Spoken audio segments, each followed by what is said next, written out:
আসসালামু আলাইকুম রহমতুল্লাহি ওয়া বারাকাতুহু। সবাই কেমন আছেন? বর্তমান সময়ে তরমুজ নিয়ে কিন্তু খুবই মাতামাতি শুরু হয়েছে। তরমুজের বিষয়টি অনলাইনে গেলেই তরমুজ নিয়ে নানান কিছু দেখতে পাচ্ছি। তরমুজ এখন নিয়ে চলতেছে, ভাইরাল হয়ে গেছে। আপনারা সেই তরমুজের পিছনে ছুটে আছেন। তরমুজ তারা বিক্রি করতেছে কেজি হিসাবে, অথচ আপনি যদি যে আধা কেজি 1 কেজি চান যে আমাকে 1 কেজি দেন, আপনাকে কিন্তু দিবে না। কিন্তু তারা তরমুজ বিক্রি করতেছে কেজি হিসাবে। তো তারা কেজি হিসাবে কেন বিক্রি করতেছে? এই যে তরমুজ ব্যবসাটা, এটা কিন্তু এই অনেক আগে থেকে মুসা আলাইসাল্লামের জামানায় ফেরাউন, ফেরাউন কিন্তু সেই তরমুজের বিজনেস শুরু করেছিল।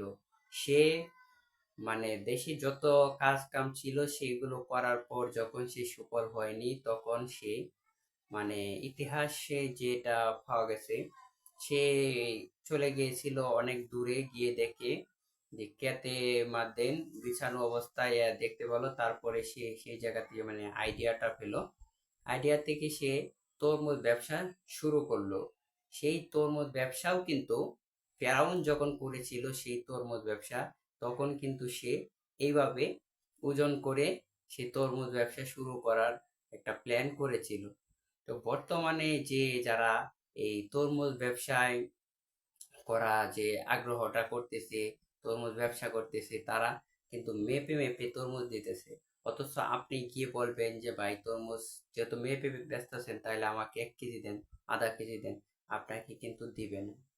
তো আপনাদেরকে আমি রিকোয়েস্ট করব যে আপনারা তরমুজের পিছনে ছুটবেন না, তরমুজ নিয়ে তো মাতামাতি করবেন না।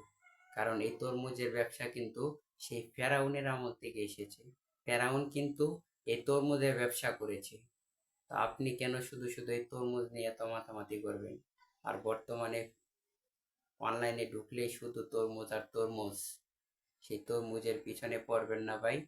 5 ওয়াক্ত নামাজ পড়েন। যারা ব্যবসা করতেছেন আপনারা সঠিক ব্যবসা করুন।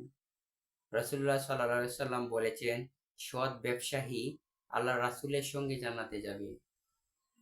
এখন সৎ ব্যবসায়ীর কথা বলা হয়েছে, শুধু ব্যবসায়ীর কথা বলা হয় নাই। এখানে অনেক মানুষই কিন্তু এখন বলবে যে ব্যবসায়ী, আমি তো ব্যবসা করি, আমি রাসূলের সঙ্গে জান্নাতে যাব। এটা ভুল। রাসূলুল্লাহ সাল্লাল্লাহু আলাইহি সাল্লাম বলছেন যে সৎ ব্যবসায়ী আমার সঙ্গে জান্নাতে যাবে। সৎ ব্যবসায়ী হতে হবে। মানুষকে ওজনে কম দিলেন, 1 টাকার মাল এনে 10 টাকা বিক্রি করলেন, এটা কিন্তু হবে না। এটা আপনার সৎ ব্যবসা হলো না।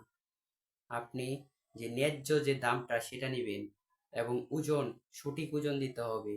ওজনে যদি কম দেন, আল্লাহ যেদিন হাসরের মাঠে আপনাকে উঠাবেন, সেই দিন আপনি যেই পরিমাণ মানে পণ্য মানুষকে কম দিয়েছিলেন, সেই পরিমাণ আপনাকে গাড়ে চাপিয়ে দিবে। এরকম বলা হয়েছে যে হাদিসে আসছে যে মানুষ যদি কারো জায়গা সম্পত্তি, ধরেন আপনার ক্ষেত আইল কেটে আপনি 1 বিঘার জায়গা নিয়ে নিলেন আপনার আন্ডারে, তখন আপনি যখন মারা যাবেন, আপনি মারা যাওয়ার পর আল্লাহ তাআলা এই যে 1 বিঘার জায়গা যতটুকু প্রশস্ত লম্বা ছিল এতটুকু, এবং আসমান 7 আসমান 7 জমিন, এইভাবে এতটুক জায়গা দুই নেন, এতটুক জায়গায় গভীরতা এবং উপরে আসমান সহ 7 জমিন, এতটুক মাটি তা সেই লোকের গাড়ি চাপিয়ে দেওয়া হবে। নাউজুবিল্লাহ!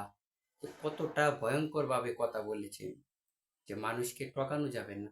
এখন বর্তমানে যে ব্যবসায়ীদের অবস্থা, তারা কিন্তু মানুষকে প্রতিনিয়তই ঠকাচ্ছে। আপনারা এই কাজটি করবেন না। যদি রাসূলুল্লাহ সাল্লাল্লাহু আলাইহি সাল্লামের হাদিস অনুযায়ী আপনি চলতে চান, রাসূলের সাথে হাসর নাসর হোক সেটা চান, রাসূলের সাথে জান্নাতে যেতে চান, তাহলে আপনাদেরকে বলবো আপনারা সঠিকভাবে ব্যবসা করেন। ব্যবসা হালাল করেছেন আল্লাহ। আল্লাহ তাআলা ব্যবসাকে হালাল করেছেন। রাসূল সাল্লাল্লাহু আলাইহি সাল্লাম বলে দিয়েছেন যে সৎ ব্যবসায়ী আমার সঙ্গে জান্নাতে যাবে। যদি রাসূলের সাথে জান্নাতে যেতে চান, তাহলে সৎ ব্যবসায়ী হন। শুধু ব্যবসায়ী হলে হবে না।